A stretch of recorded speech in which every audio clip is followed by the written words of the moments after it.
बहुत बहुत धन्यवाद। हम आप सभी का सचेतन के विचार के इस सत्र में आप सभी का स्वागत करते हैं।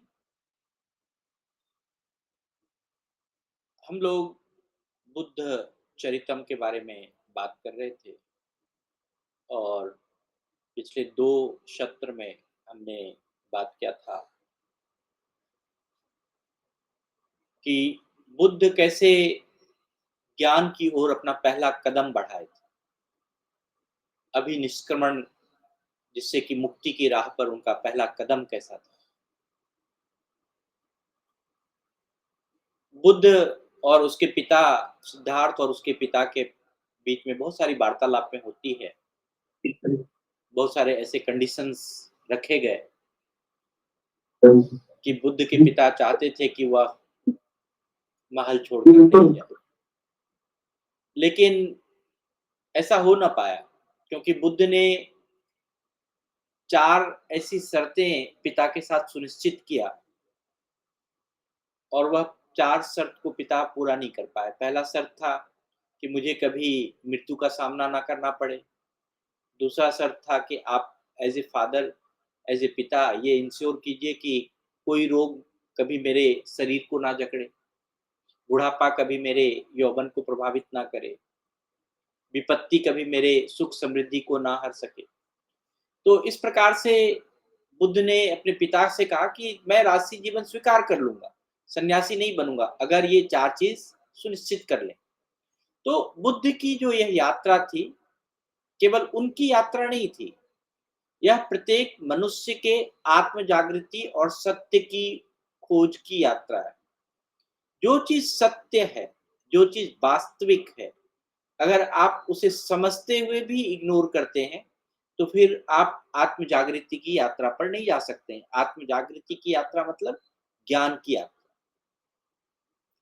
कितना ही राजा का डर था लेकिन सिद्धार्थ का संकल्प था। सिद्धार्थ ने बड़े उस डर में भी पिता को कहा कि पिताजी, जो मोक्ष की इच्छा रखता हो उसे रोकना उचित नहीं है। घर में भी रहकर संसार से मुक्ति नहीं पाया जा सकता। तो अगर हम बातचीत करें कि कैसे एक वार्तालाप है, कैसे एक भोग विलास की परीक्षा उनके जीवन में हुई, कि वो उनको बहुत सारे उनके लिए व्यवस्था की गई कि सिद्धार्थ का मन ना मोड़ सका, कि बहुत सारी स्त्री थी, बहुत सारे सुंदर गायन, वादन, हाव-भाव, इतने सारे चीज़ थे वहाँ पर, लेकिन सिद्धार्थ को वह कोई भी चीज़ मोह नहीं पाया। तो ये ज्ञान की ओर पहला कदम है कि अगर आप किसी चीज़ की निश्चितता पे हैं, सत्य की खोज में हैं, सत्य की गहराई में हैं, तो आप अगर विचलित हो जाएँगे तो फिर उस रास्ते से आगे नहीं बढ़ पाएँगे। उस रास्ते से समाधान खोजना आपको मुश्किल होगा। तो जब भी मनुष्य जीवन का उद्देश्य, अगर आप कभी भी भोग विलास या मोह के रास्ते में भटके तो आगे बढ़ना आसान नहीं है। इसलिए संसार का, अगर आपको संसार में आगे बढ़ना है या किसी भी दुख का समाधान चाहिए तो सबसे पहला जो ज्ञान है कि वह भोग विलास और मोह से दूर होना। निर्णय की घड़ी बड़े अच्छे से अगर हम देखें कि ये जो महा अभी निष्क्रमण के बारे में हम बात कर रहे हैं कि मुक्ति की राह पर जो पहला कदम था, वहां निर्णय की घड़ी थी कि राजकुमार ने अपने अश्वरक्षक छंदक को जगाया और आदेश दिया कि शीघ्र मेरे घोड़े कंथक को ले आओ, मैं मोक्ष की राह पर जाना चाहता हूँ। अब यह पूरे राज भवन में, राजमहल में कोई भी विलासता यह निर्णय लेने से उनको नहीं रोक पाया। उन्होंने तुरंत आदेश दिया और जो छंदक था, जो घोड़े का रखवाला था, देख रेख करता था, वो राजकुमार की बात सुनी, सिद्धार्थ की बात सुनी और भारी मन से वो चला गया। और वो जानते थे कि यदि राजकुमार चले गए तो पूरे राज्य में शोक हो जाएगा। फिर भी वह राजकुमार की आज्ञा मानते हुए अश्वकंठक को लेकर आए। तो ये मुक्ति की राह पर जो पहला कदम है, इस कदम को अगर कोई भी चीज आप, मुक्ति जो है मृत्यु नहीं, मुक्ति जो है वह ज्ञान की मुक्ति है। हमारे अज्ञानता से मुक्ति है, हमारे अंधकार से मुक्ति है। तो कभी भी जो मोक्ष या मुक्ति को हम समझ पाते हैं, तो हमसे कहते हैं कि मृत्यु को ही मोक्ष कह देते हैं, मृत्यु को ही मुक्ति कहते हैं। नहीं, मृत्यु की मुक्ति तो वो जीवन और मृत्यु के चक्र का अंत वो हम बताते हैं कि इस पूरे अगर देखेंगे महाअभिनिष्क्रमण में इस कथा में कि राजकुमार सिद्धार्थ ने दृढ़ निश्चय के साथ घोड़े के पीठ पे चढ़ते हुए सिंहनाद किया, जो बहुत जोर से वो उन्होंने सिंहनाद किया, बहुत जोर से गरजा और उन्होंने कहा कि जब तक मैं जन्म और मृत्यु का चक्र का अंत नहीं देख लूंगा, तब तक मैं इस कपिल वस्तु में वापस नहीं लौटूंगा। ये जो निश्चय था कि मुझे जन्म और मृत्यु के चक्र का अंत देखना, मीन्स उस ज्ञान को प्राप्त करना। तो ज्ञान की प्राप्ति ही मोक्ष है, ज्ञान की प्राप्ति ही आनंद है। तो उनकी जो प्रतिज्ञा थी, यह सुनकर सब जितने भी देवी देवता थे, सब प्रसन्न हो उठे थे। स्वर्ग से भी कहते हैं कि देवता आकर उनकी राह को रोशन करने का निश्चय किया और देवताओं ने अग्नि रूप धारण करके पूरे मार्ग में इतना उजाला फैलाया, इतना उजाला फैलाया कि कोई भी अंधकार उनकी यात्रा को कोई विघ्न ना पहुंचा सके। इस प्रकार से उन्होंने पूरे रास्ते का जो है कि ईश्वर ने भी सहयोग किया। तो ये जो रात की जो यात्रा थी, वो नई सुबह की ओर थी। आप कभी भी कोई भी यात्रा करेंगे, चाहे वह ज्ञान की यात्रा करें, किसी चीज को जानने की यात्रा करें, यात्रा में मीन्स सफर करना ही नहीं होता है। यात्रा मीन्स बस रेल पे चढ़ना ही नहीं होता है। यात्रा का मतलब होता है किसी चीज को खोज के उसको समझना, उसका ज्ञान प्राप्त करना।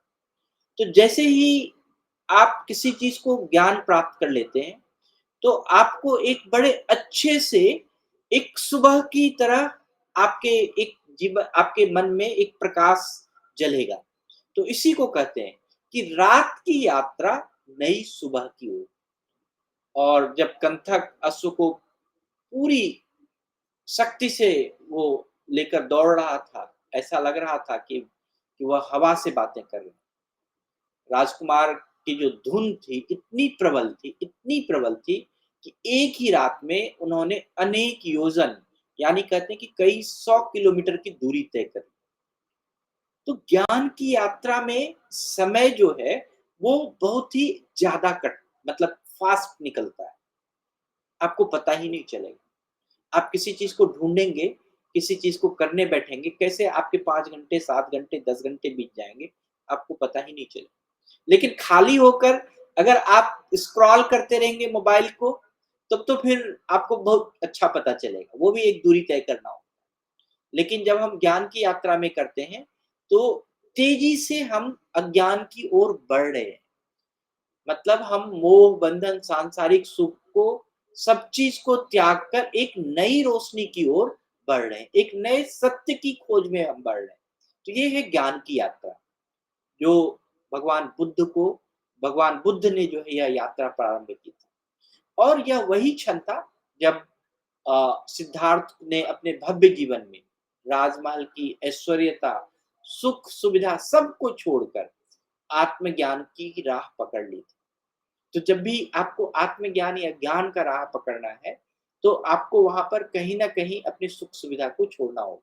और आगे चलकर यही सिद्धार्थ जो है गौतम बुद्ध के रूप में प्रसिद्ध हुए और संसार को ज्ञान और करुणा का पूरा मार्ग दिखाया इन्होंने। तो यह था उनका महा अभिनिष्क्रमण, महाप्रस्थान, एक ऐसी यात्रा जिसने न केवल उनके जीवन को बदला, बल्कि पूरे विश्व को एक नई दिशा दी। तो हम आगे इस यात्रा को, इस कहानी को और भी आगे बढ़ाएंगे। अब जो कहानी का अगला भाग है वो छंदक निवर्तनम है। मतलब छंदक जो है बुद्ध का जो सारथी है, वो रथ के साथ लौटने के बाद जो है जब बुद्ध जो है एक तपस्या की जगह तक पहुंच जाते हैं, तो अब वह सारथी को कैसे वापस लौटाते हैं, वहां भी बहुत बड़ा एक सीख है। वहां भी हम बात करेंगे कि वह बुद्ध अकेले तपस्या की ओर कैसे आगे बढ़ते हैं। तो आज के लिए इतना ही। बहुत-बहुत धन्यवाद, बहुत-बहुत आभार। अगर आपके मन में कोई प्रश्न है